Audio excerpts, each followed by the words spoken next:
Ova grupa građana koju kolega Aleksić i ja i mnogi ljudi smo formirali je osmišljena tako da ponudi građanima Niša, intelektualnoj javnosti, čestitim ljudima, kojoj god stranci da pripadaju, da ne pripadaju ni jednoj stranci, pokušaj da nešto, da stvari uzmemo u svoje ruke i da nešto napravimo svog dana.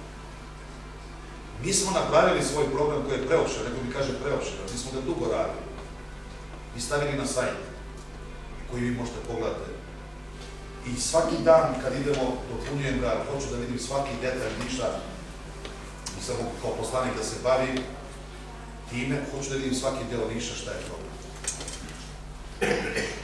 Mi ćemo građanima ponuditi taj program koji sadrži dijagnozu i terapiju.